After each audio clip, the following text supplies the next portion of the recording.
साथियों, शायद ही कोई ऐसा दिन जाता होगा जिस दिन आपको किसी बैंक से कोई ना कोई कॉल नहीं आता हो। उनके रिप्रेजेंटेटिव या उनके सेल्समैन कभी इंश्योरेंस पॉलिसी की बात करते हैं, कभी सेविंग अकाउंट, क्रेडिट कार्ड, तमाम तरह के कॉल्स आपको रिसीव होते हैं। और जो मेजर कॉल रिसीव होते हैं वो इंश्योरेंस पॉलिसी के लिए आपको बैंक से आते हैं। तो बैंक से जो पॉलिसी ली जाती है वो किस तरह की पॉलिसी होती हैं, IRDA ने उनको किस तरह का लाइसेंस इशू किया हुआ है, किस तरह की वहाँ पे मल प्रैक्टिस हो रही है, इन्हीं सारे मुद्दों पर आज के इस वीडियो में हम चर्चा करने वाले हैं। मैं हूं आबाद खान और आप देख रहे हैं बीमा साथी। जो बैंक के जरिए इंश्योरेंस किया जाता है उसे हम लोग कहते हैं बैंक इंश्योरेंस। अभी जो बैंक इंश्योरेंस है वो कौन कौन सी पॉलिसी बेच सकते हैं? तो बैंक इंश्योरेंस सभी तरह की लाइफ इंश्योरेंस पॉलिसी, सभी तरह की जनरल इंश्योरेंस पॉलिसी और सभी तरह की हेल्थ इंश्योरेंस पॉलिसी बेच सकते हैं। अब जब बैंक को IRDA ने और RBI ने अथोराइज किया बीमा पॉलिसी बेचने के लिए, तो उन्होंने उनके लिए कुछ गाइडलाइन फ्रेम की। RBI ने ये सारी गाइडलाइन बैंक को दी कि आप इन गाइडलाइन को फॉलो करते हुए ही अपने ग्राहकों को बीमा पॉलिसियां बेच सकते हो। उसमें बहुत सारी कंडीशन है। पहली कंडीशन ये है कि कोई भी इंश्योरेंस कंपनी डायरेक्टली आपके जो स्टाफ है, जो आपका एम्प्लॉय है, उसको इंसेंटिव नहीं देगी। दूसरा, आप जब अपने ग्राहक को बीमा पॉलिसियां बेचोगे तो कोई शर्त नहीं रखोगे।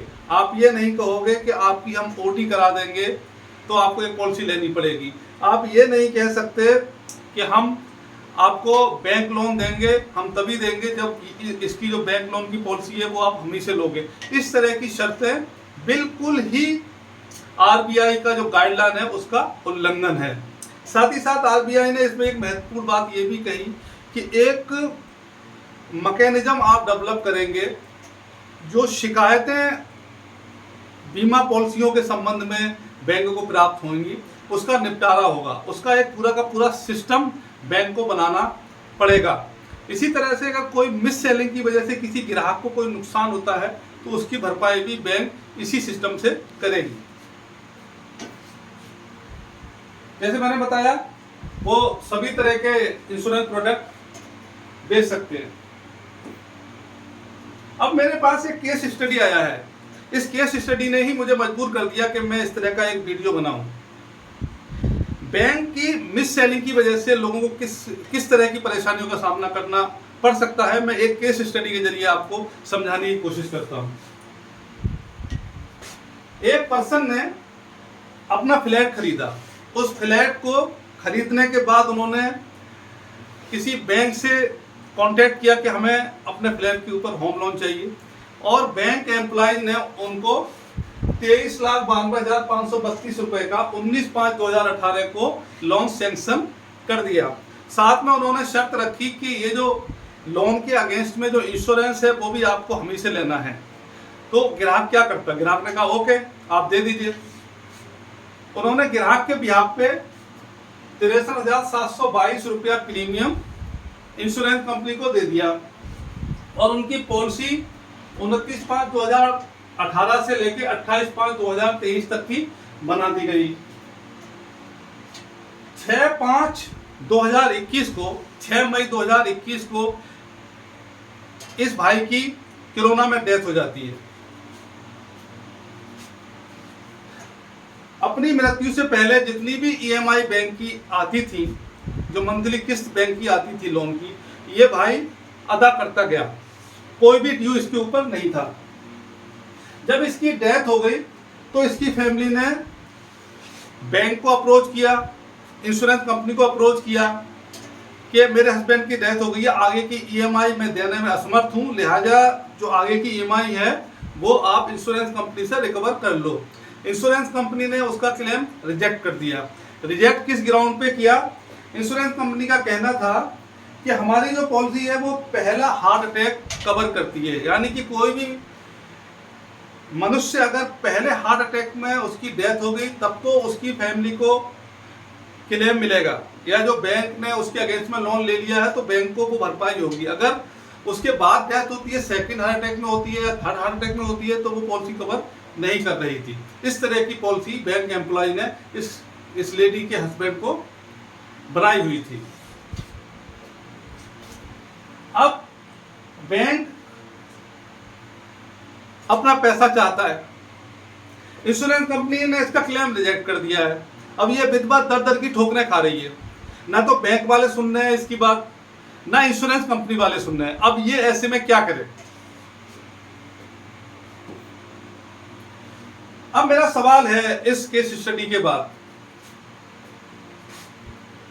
जो ये विधवा को इतनी तकलीफों का सामना करना पड़ रहा है, इसके हस्बैंड ने इंश्योरेंस भी लिया था और प्रॉपर वो अपनी ईएमआई भी दे रहा था, बैंक एम्प्लॉय ने उसको एक इंश्योरेंस पॉलिसी भी पकड़ाई थी, लेकिन वो पॉलिसी किसी काम की नहीं थी, तो इसके लिए जिम्मेदार कौन? मेरा दूसरा सवाल है, क्या जो बैंक एम्प्लॉय है जिसने इस आदमी का लोन सैंक्शन किया था और पॉलिसी रिकमेंड की थी, क्या उसने इस बंधु को सही मशवरा दिया, सही सलाह दी?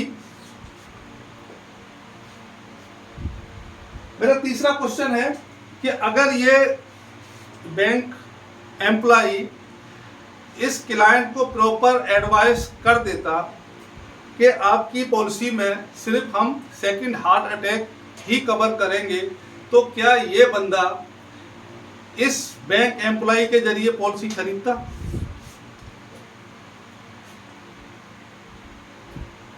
मेरा चौथा और अहम सवाल है, इस तरह के प्रोडक्ट बनाए ही क्यों जा रहे हैं जिससे कि पब्लिक को प्रॉब्लम हो रही है, पब्लिक को परेशानियों का सामना करना पड़ रहा है? ये बैंक और इंश्योरेंस की मिली भगत से कुछ इस तरह के प्रोडक्ट तैयार हो रहे हैं जिसमें प्रीमियम दिखने को कम लगता है, लेकिन उनका साइड इफेक्ट बहुत ज्यादा है। मेरा आखिरी सवाल है, क्या ये जो कुछ हुआ इस लेडी के साथ कि बैंक ने उसको गलत पॉलिसी एडवाइस की, इंश्योरेंस कंपनी ने उसका क्लेम रिजेक्ट कर दिया, बैंक उसका फ्लैट पे कब्जा करना चाह रहा है, इन सब के लिए आखिर जिम्मेदार कौन है? और क्या ये सब जो आरबीआई ने गाइडलाइन दी थी कि आप प्रॉपर अपने कस्टमर को, ग्राहक को प्रॉपर एडवाइस करोगे, उसकी हेल्प करोगे, अगर कोई क्लेम होगा तो उसको क्लेम दिलाने में मदद करोगे, क्या बैंक एम्प्लॉय इन सब चीजों पे खराब उतर रहे हैं? मेरा सेकंड केस इसी तरह का है कि बैंक एम्प्लॉय ने एक भाई को हेल्थ प्लान बेचा और हेल्थ प्लान की जगह उन्होंने उसको यूलिप प्लान बेच दिया।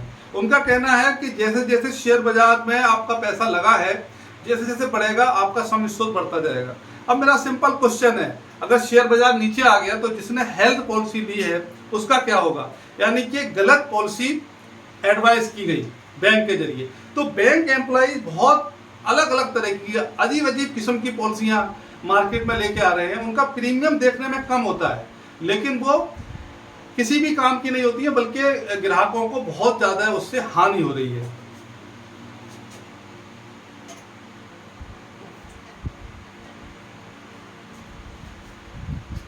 अब जो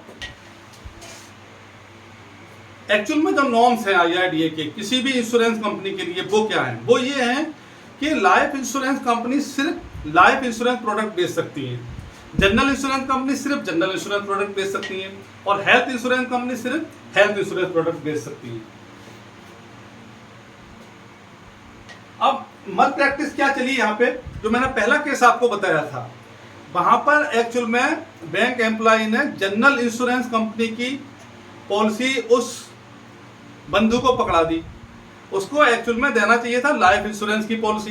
लाइफ इंश्योरेंस में नेचुरल डेथ भी कवर होती है, और किसी भी तरह की एक्सीडेंट की डेथ हो, नेचुरल डेथ हो, किसी भी तरह की डेथ हो, उसमें क्लेम मिलता है।